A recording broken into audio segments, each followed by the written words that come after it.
Hello, everybody. I am Hoarder Gamer, and this is Hoarder's Comic Flex. I hope you're doing well. Last week was my birthday and Thanksgiving, and I was in denial. I thought there was going to be an episode. I thought at one point it'd be Friday. I thought it would be Saturday. It never happened. It just, never materialized. So here I am with a new episode, and yeah, I didn't I didn't know what to say because I truly thought, oh, you know what? It's going to be the next day. It's going to be the next day. And it just wasn't. And I am sorry about that. I don't know if I lost track of time or what it was exactly, but maybe just being busy with the holiday. But here I am with a new episode. And in this episode, later on today, we'll review All New Venom #1. That's right, everybody. All New Venom #1. That's the actual title. And take a look at that Venom right there. It's a new design. All new design. Okay, everybody. So, if you haven't seen the show before, basically we start with some video game news, and we have some really delicious video game news. And if you want to delve into that even more, check out Super Hour Podcast here on YouTube, where I, the co-host, join the host with the most, Hero Mentor, and we talk about a number of amazing things. This week was the games I'll be talking about in like 5 seconds. Okay, so first up, we're going to talk about Path of Exile 2. Path of Exile 2 is a massive ARPG, super popular. Been around since I want to say 2012 or 2011, at least like an early access or beta or something like that. So over 10 years this game has been out, and a sequel, Path of Exile 2, finally comes out in early access on Friday. And I am more than excited about it. One of the main devs even said, actually I think it's the lead, I want to say his name is Jonathan Rogers, but I could be wrong.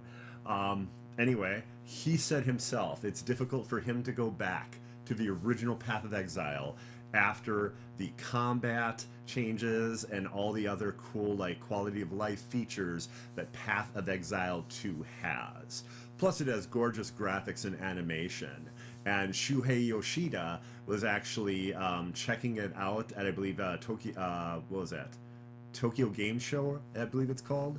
And he was like, at the Grinding Gears booth or presentation, and yeah, looking at the game, and he was impressed with the graphics, and he thought the bosses were awesome.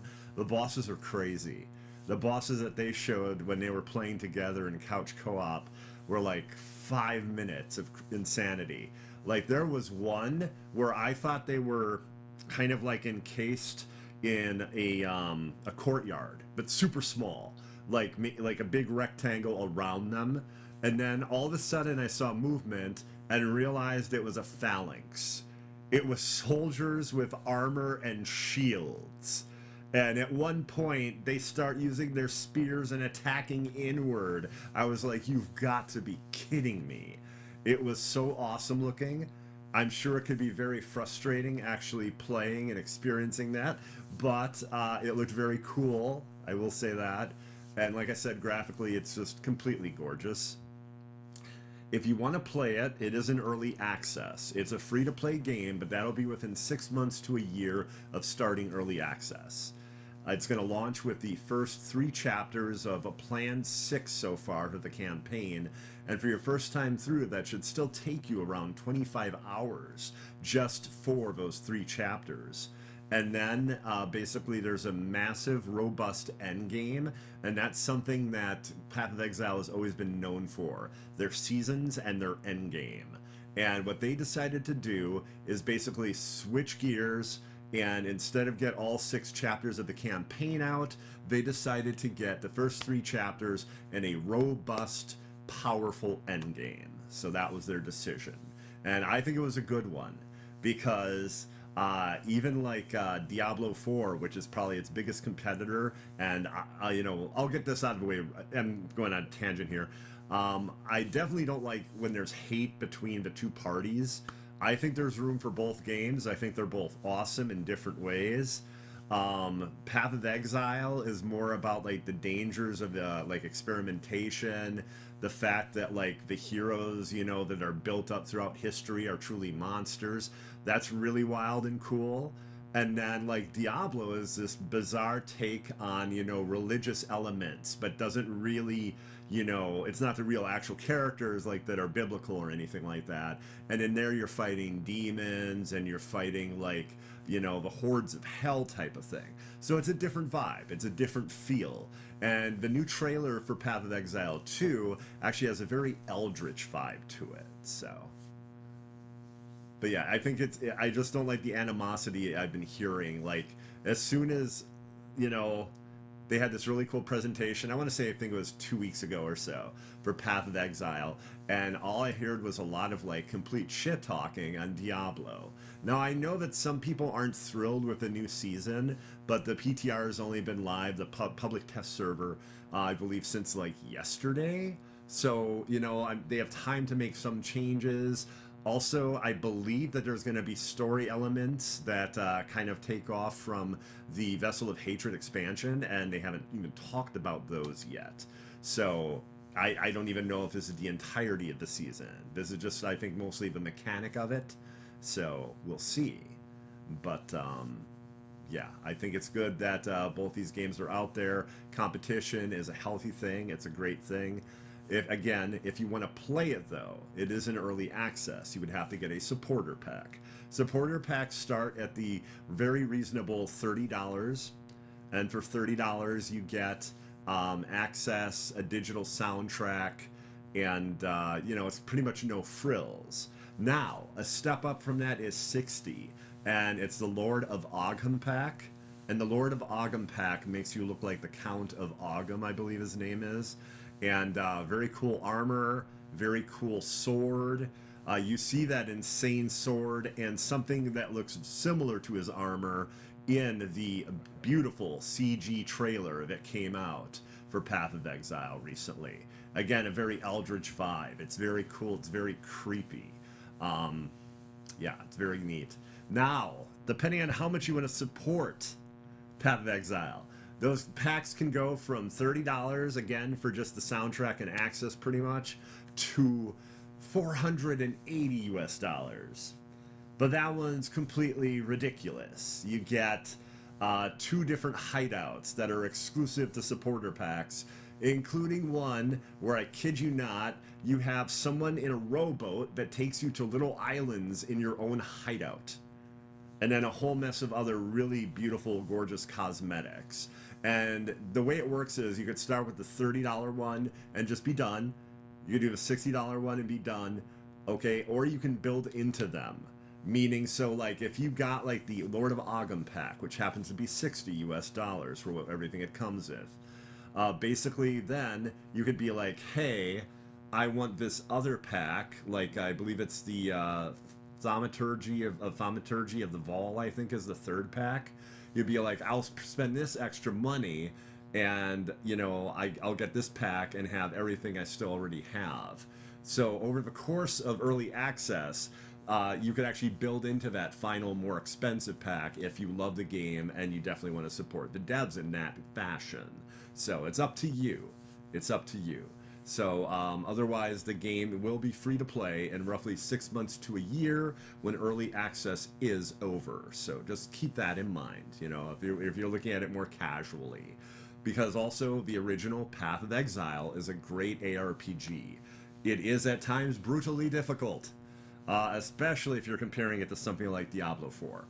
But it's very good, again, I was surprised because for me, the story was okay, but the big deal is not the story. The big deal for me was like the characters that are like mentioned early on, they come back in the story and things get far more interesting. And like I talked about, like the dangers of experimentation and heroes letting you down. That's kind of like a big theme for it, at least the first one, it seems. Think you beat it already. You did not beat Path of Exile 1 or 2. You did not, Mike. I know you. I want to say the first one is like 50 hours.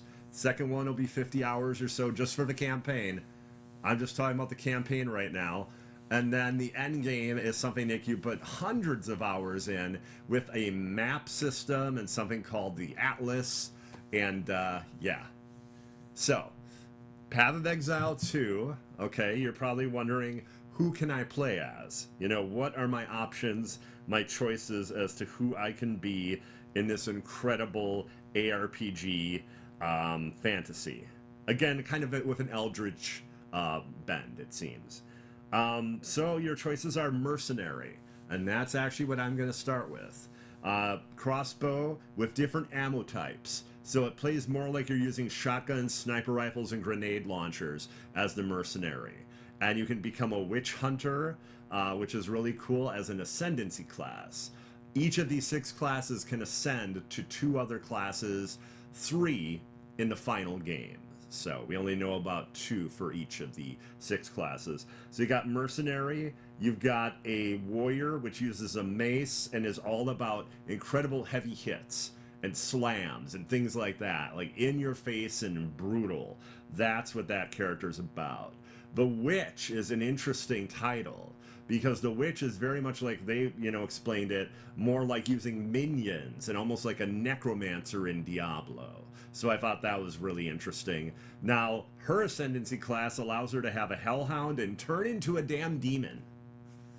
So that's pretty wild. Those are options you have in her ascendancy class. The monk has a quarterstaff, and it's very much like Avatar: The Last Airbender. You have lightning, ice, and wind attacks. My favorite attack, though, is on the back of your pole weapon or whatever is a bell. Well, that bell can manifest into a gigantic one, and if you hit it, it starts reverberating, and that causes craziness for the enemies. Like, it either weakens them or slows them down or disorients them. And if you take elemental attacks and shoot the bell, they bounce off of it, causing more damage to the enemies. So I thought that was really cool. That to me is one of the neatest elements. And monk is a class I'm usually not that huge on. I did the monk a few times in Diablo 3. It just wasn't that big on it, but here it sounds really neat. Now the sorcerer is ranged elemental damage, okay? And there you can choose a Stormweaver or a Chronomancer, which is what I was interested in. That is all about time, baby. That is all about controlling time, stopping enemies in their tracks, doing craziness. Apparently you can rewind time a little before the time you got hit. I honestly don't know how that's possible, being it's a live service game. But that's what it sounded like. Maybe it only seems like that and the game tricks it that you get that health back. I don't know, but I was like, that's really, really cool. The ranger uses a bow and can shoot while moving, which is a big deal because you could not do that in Path of Exile. Here in Path of Exile, you can. And basically lightning, poison, ice, and fire. So you have different types of arrows and craziness going with that. And you can choose a Deadeye class, which is the ultimate sharpshooter and assassin, or a Pathfinder, which is using flasks and poisons and traps and things like that. So those are all the classes. There are 6 more coming out when the game is in, I guess, full access or full release, I guess. 1.0 is usually what they call that type of thing. So that's really cool.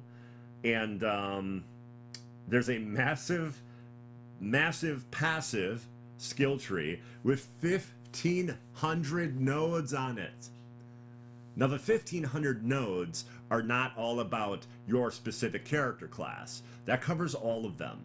But you can go through there's these highways that take you through things like intelligence, strength, dexterity, and you basically move through those to get to other areas of that passive skill tree. So you can get cool abilities of the witch even if you're playing the mercenary. You just kind of have to plan things out And unlike the first Path of Exile, they haven't made that punitive. Here you use a little bit of gold. That's right, I said gold. If you played the first Path of Exile, or you are playing it, there is no gold. Except very, very recently it showed up, but that's something else having to do with the current season, Settlers of Calgary. Instead of buying things with gold for over 10 years, you traded. And if you wanted a specific orb, if you wanted a specific skill gem, you had to trade in a certain amount of other orbs or skill gems or whatever. It was a complicated, bizarre thing, and it's something they changed. So now you can actually use gold and go to merchants and actually buy gear and weapons and stuff. And they talked about how they actually spent time making that, you know, very cool and having like a good selection and everything like that. So it'd be worthwhile for players. So that doesn't seem like a big deal, but it actually is. Endgame, I'm going to go through relatively quickly. And now again, if you want to check out Super Hour Podcast with Hero Mentor and I from this week, also here on YouTube, that'll be live tomorrow. And there's much more detail on the endgame and things like that. So there's a breach, which is a Terran reality. Ritual altars, where you kill everything, it comes back to life more powerful, you kill it again and get really good rewards. Delirium is a freaking mirror. You see a mirror and a weird refraction thing happening on screen. You walk into it and you're in a world of haze, and you have to fight a whole mess of monsters within a time limit that I don't think you know about, actually. Because in the first Path of Exile, it doesn't tell you how long you have until a certain point where it's like, okay, kill some more enemies. It's about to end if you don't. So you have to run through and kill as many enemies as you can, and some of them are juiced up, difficult enemies, so it's a challenge. Then there's Expedition. You dig up ancient artifacts with explosives that also wake up the dead. There's a version of that in the original Path of Exile, but this looks more robust and more like something like a larger area that it works in. And then there's Endgame Trials. I mentioned Ascendancy, where you take a class and go to that next level, a subclass basically. Well, there's also an endgame version of that, and it leads to more floors for the endgame trial dungeons as well as bosses, and it leads to a pinnacle boss. A super difficult boss. You basically aspire as a player to get to said boss. So that's also part of the end game. And then there's a ultimate pinnacle boss, an ancient fortress surrounded by a maze, okay? And there's 3 factions that have keys.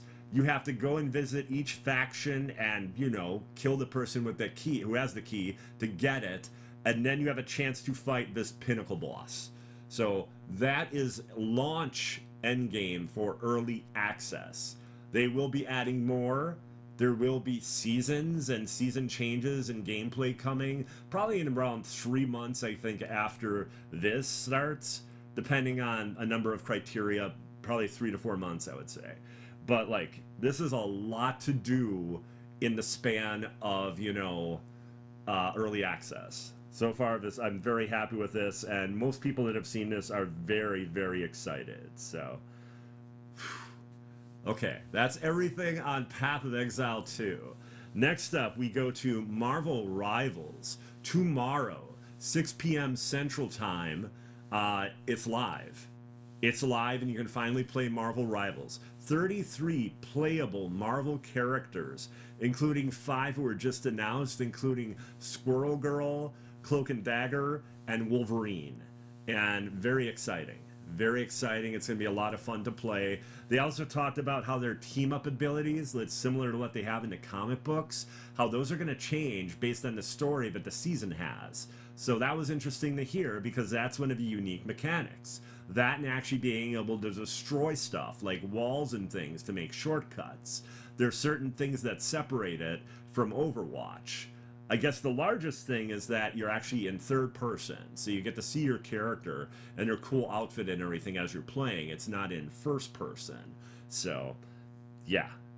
I am very excited. Now, if you watch the, again, Super Hour Podcast with Hero Mentor and I, also it's here on YouTube, and it'll be live tomorrow. If you check that out, you can check out our wish lists.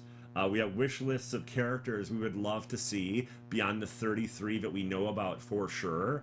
So definitely check that out. And let's see. Right now, what we know about, though, in areas that you can check out in the game, there's Neo Tokyo, Asgard slash Yggdrasil, I believe it is, Hydra Base, Intergalactic Empire of Wakanda, and Clintar, which is the planet of the symbiotes. So it could involve Null. Who knows? I don't know exactly how they're going to go about it. So, but yeah, that sounds amazing to me. Right now, I believe Games on a Plane, if everything goes right, because there is some weird like storming going on right now. But if that clears up tomorrow, Xbox Live Mike and I on Games on a Plane will actually play some of this Marvel Rivals, as long as, you know, there's not insane server issues. So I apologize, there's some caveats, but like in early access, you can have problems with servers. It's probably possibly going to happen with Path of Exile 2, probably going to happen with Marvel Rivals. It's just something to be prepared for because everyone wants to play it. I think the issue could be worse with Marvel Rivals, though, because that's completely free to play. That's not in early access. You're just playing that. So, okay. And finally, Indiana Jones and the Great Circle. Early access comes out on Friday. The game launches regularly on Monday. So if you have the version that's $99.99 and comes with the Valley of Giants DLC, I think it's called, story DLC. If you have that version, you can actually play it on Friday. It comes with DLC, outfits, and things like that. It's very cool.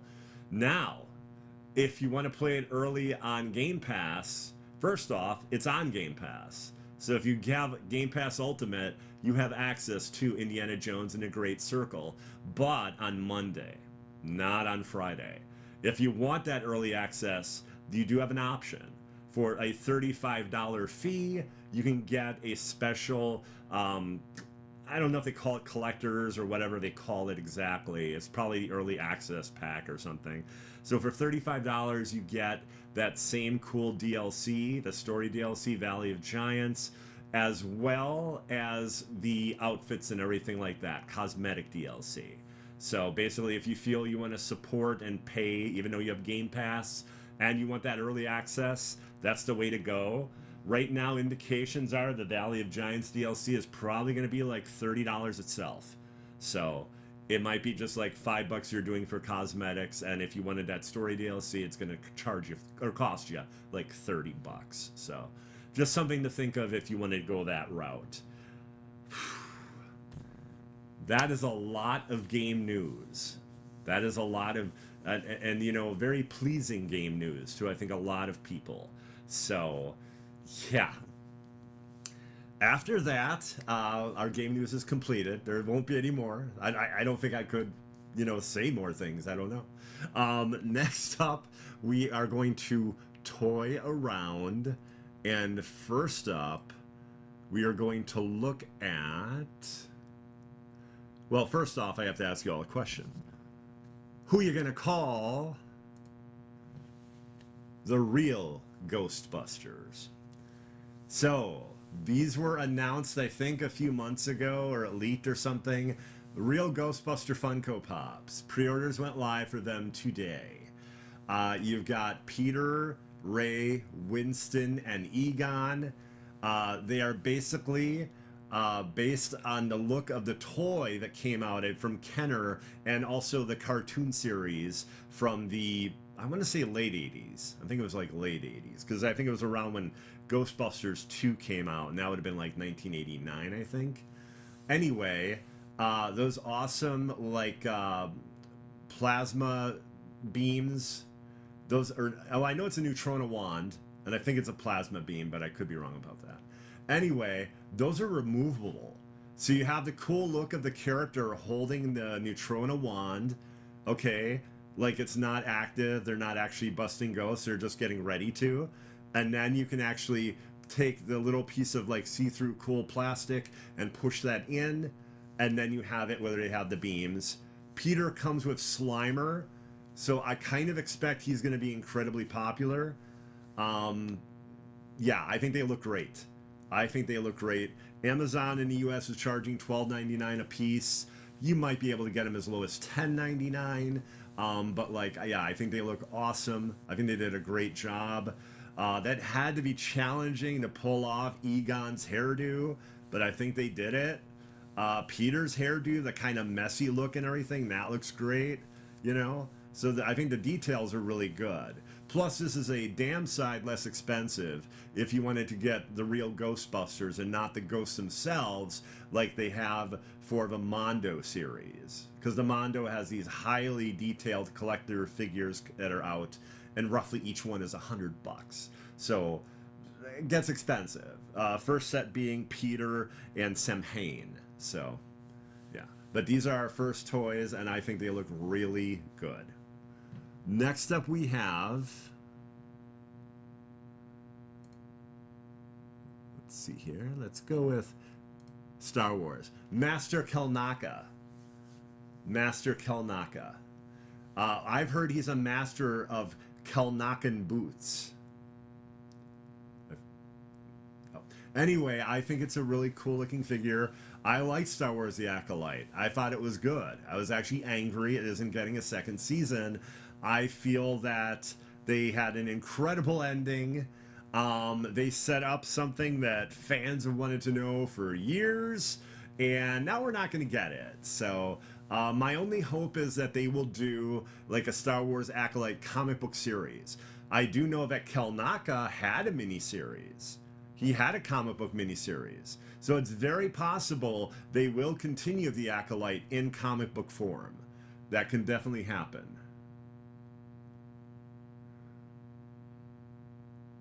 Okay, everybody, it looks like chat got disconnected. I don't know if there's going to be issues with the stream or not. I'm not sure exactly, so I apologize for that. That kind of thing happens when it's live. I know it's storming outside, so I'm just not sure. XLM is here. That's good to see. Was there any issue with the video, Mike? Did you notice anything?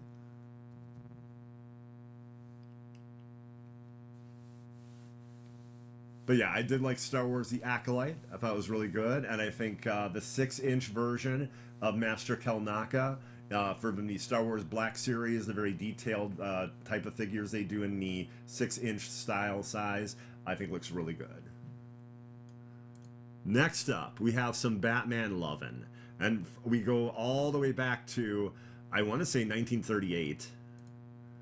First appearance of Batman. Okay, Detective Comics number 27.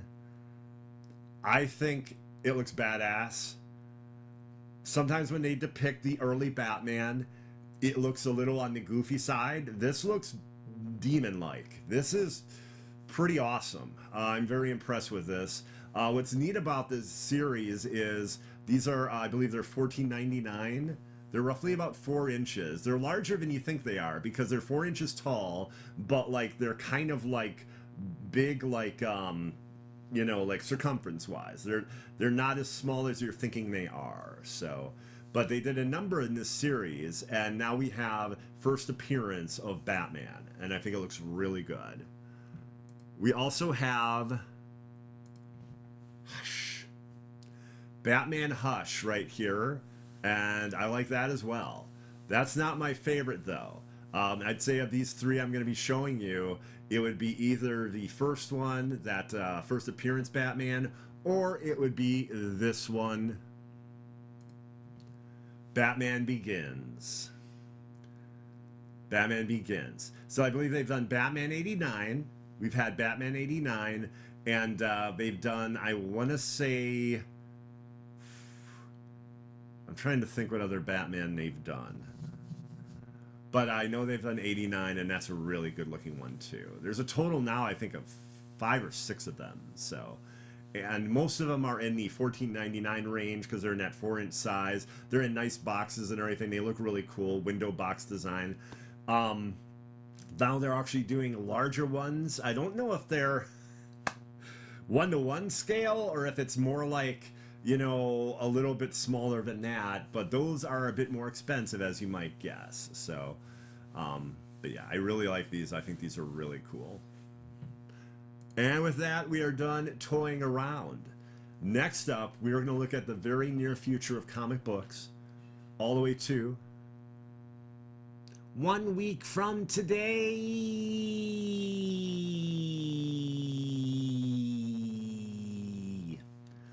And first up, we have. Let's see, let's start with this one. Black Lightning #2. I'm a big fan of Black Lightning. Became a big fan because of the awesome CW series. I thought it was great. Of the Arrowverse, it was probably my favorite show. I thought it was tight. It delivered its story in 4 seasons. Had an incredible villain. It pushed a lot of very cool boundaries, and it had a lot of great themes and concepts it was getting across. You know, it was very well done. It was very well done, and the acting was great. And yeah, Jefferson Pierce is a very cool character. Anyway, I got issue 1, and it's a very interesting place to be in the DC Comics because this is after Absolute Power. Everything has changed. Heroes are looked at differently, and the heroes are looking at the world differently now, especially after everything Amanda Waller pulled. A number of heroes had their powers mutated when they got them back. They're a little bit, you know, they work differently now. And we find out that Anissa, Jefferson's daughter, his oldest daughter, her powers are mutated and she can't control them. So, yeah, he's in a very bad place right now. And, he's also questioning, like, the whole, like, idea of the Justice League, because now the Justice League is coming back, and it's been very cool. It's been very cool. This issue 1 was great. Issue 1 was great, and this is issue 2, so I'll definitely be checking this out. Black Lightning #2. Next up, we have Amazing Spider-Man #63. This is part of the 8 Deaths of Spider-Man series. It's like a story arc, basically. And what happened was the new Sorcerer Supreme, Dr. Doom, has tasked Spider-Man with stopping the scions or worshippers or children or whatever of Cyttorak. And Cyttorak is the super powerful entity that, you know, he's the reason basically Juggernaut has his powers.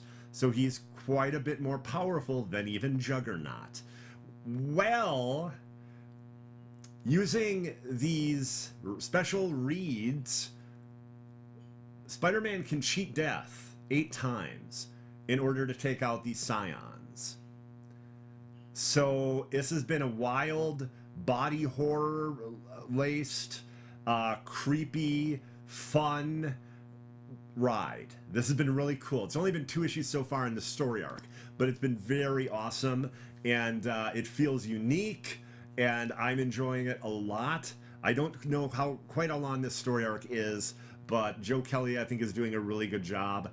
A little confusing, though, because there were other names listed for writing and art on this issue, so I don't know, at least for writing for sure. I don't know if that's correct or if it was a mistake on Marvel's website. I believe the name was Justina Ireland instead of Joe Kelly as the writer, so I'm not exactly sure. It just might be because, you know, this book comes out twice a month, so it's difficult for a writer and artist team to work on that type of thing, and then, you know, like Joe Kelly writing other books at the same time. That would get really difficult. So that might be what's going on. It might be a writing team, similar to what I think Zeb Wells had going on for a number of the issues of his run of Amazing Spider-Man. So, Amazing Spider-Man 63. And this time, the scion he's facing is basically mastery over the past and the future. And it's supposed to be a gut-wrenching tour for Peter through his past and his future. So, should be a lot of fun. I'm sure Peter is going to have a great deal of fun. Next up, we have Laura Kinney, Wolverine, also known as X-23. So basically, a number of mutants are being forced to use their powers against their will, and Laura is not going to have any of that. So she has something to say, and it's written by Erica Schultz, who did the Hallows' Eve miniseries and a number of other comics. It should be very cool. Laura Kinney, Wolverine. Also, I believe this is the first story arc in the After the Ashes, big, massive, overarching storyline for the X-Men. So, there we go. Laura Kinney, Wolverine, #1. And man, this cover kind of speaks for itself if you're a Transformers fan. The shadow of Bruticus, okay, all the Combaticons combined into Bruticus, which is my favorite of the combiners, actually. You have like Devastator, Bruticus, you have the Stunticons. I forget what they create, I apologize. Yeah, Bruticus has always been my favorite. And Optimus looks like things aren't going his way. Like, maybe this might be curtains for poor Optimus at the hands of Bruticus. And they will not give any information except for, Soundwave basically pushes forward to annihilate Earth and Autobots. So it should be something. It should be a good read. It should be exciting. It should be fun. And I've been very much loving the Skybound Transformers comic. And recently there's been the first issue of the G.I. Joe comic book after a number of G.I. Joe miniseries. And I think, great books. If you're fans of these characters or these IPs, I guess you'd say, really well done storytelling. Some of the best, better than the films. It's really impressive. So, yeah. And then there's even a cover that's so crazy they won't show it to you until next week when you see it at the comic shop. So that's interesting. I don't even know if we can actually see it then. It might have like a plastic bag over it or something. But yeah, it's basically it's saying, redacted. And it's just a big black cover. So we don't know what's on that variant cover. It's supposed to be a bit of a spoiler. So. Okay. We are done looking at the future of comic books all the way to 1 week from today. So that means we are at the point where we do a comic book review. And it is Venom. Oh, not just Venom, everybody. All New Venom #1. Let's see here. I believe I have a larger picture of him. Let's see. That'd be funny if I don't. I may not. Well, anyway, All New Venom #1. So, it's basically a mystery book. And it's not even answered in the first issue. But it's well written by L. Ewing. And it's fun and clever. And the gist of it is this. One of 4 people is the new Venom. Okay? And the suspects are really wild, okay? You have Luke Cage. Luke Cage could be the new Venom. Okay? Rick Jones, who at one point was the Hulk, or a Hulk, could be Venom. Okay? Robbie Robertson from the Daily Bugle might be the new Venom. Or it could be Madam Mask, a mafioso that's in league with AIM, Advanced Idea Mechanics. So, yeah. It's basically a whodunit of who is the all-new Venom. And there's a number of clues all throughout the issue. It's a lot of fun. It takes place in a courtroom. And you have the mayor there, Mayor Luke Cage, and he's there with Robbie Robertson, and Rick Jones shows up too to watch the trial of Madame Mask. Madame Mask and the Maggia crime family were basically working at one point with AIM in this massive takeover of the Mafia in Marvel, New York, basically. So they're at this trial, and all of a sudden, one of the witnesses that's being like questioned says something out loud and says transmitting coordinates type of thing, and AIM soldiers show up in insane armor suits, and they're like ready to wreak havoc, and they said it's basically theater that they're creating to, like, you know, this is how you don't get in the way of AIM type of thing.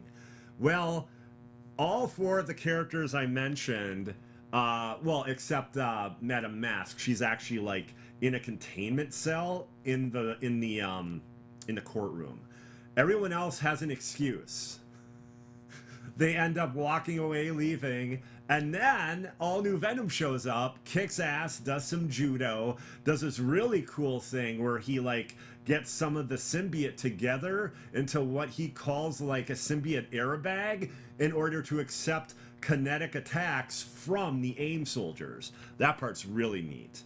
And you know, Luke Cage, even though he's mayor, he's actually, you know, super tough. He's trying to fight them. He gets thrown out of a window. So his excuse is actually really good. But after that happens, that's when the new Venom shows up, not before. So it could still be Luke Cage. My thoughts, and it's a guess, we don't know yet. I think it's going to be Robbie Robertson from the Daily Bugle. There's a number of interesting hints. He basically tries numerous times to say, like, I'm good and everything when they're trying to shield him from danger. It would be a fascinating concept to have him, this great friend of Peter Parker and even J. Jonah Jameson, end up being Venom. That would be crazy. Part of me doesn't think it's going to be Luke Cage just because of Luke Cage's existing powers and everything. And Rick Jones, you know, he was the Hulk, and at one point some version of the Abomination, and then he says, like, I think something like a dollar store version of the Winter Soldier. So he had a lot going on too with abilities and powers and everything. So I'm thinking it could be Robbie, but we don't know for sure. And one of the only hints is he mentioned specifically using judo. And I know that Luke Cage does martial arts, but I'm trying to think, like, in the past in Spider-Man comics, has Robbie ever mentioned, you know, knowing judo? So I'm wondering if that might be one of the big hints there, if it is him. Okay, at the same time, we have Jackpot, also known as Mary Jane Watson, and Paul Rabin, basically trying to get over the loss of their kids by taking care of Dylan Brock. Dylan Brock is living with them for the time being because Eddie's gone. The stuff with the Venom War happened and everything, so. And now, basically, Dylan wants Venom back, and he knows that Venom was in that courtroom. So, and he has the idea that it is one of those four people that is Venom. So, it should be very interesting for issue 2. But yeah, I thought All New Venom was very good. And I apologize, we're having a couple stutters here.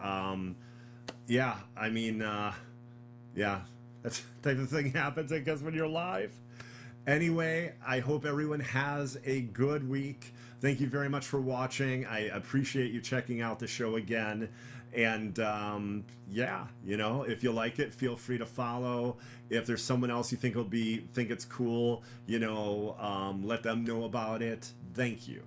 If you just want to see more of me for whatever reason, twitch.tv/Hoarder Gamer. On Friday, I plan on doing some Path of Exile 2.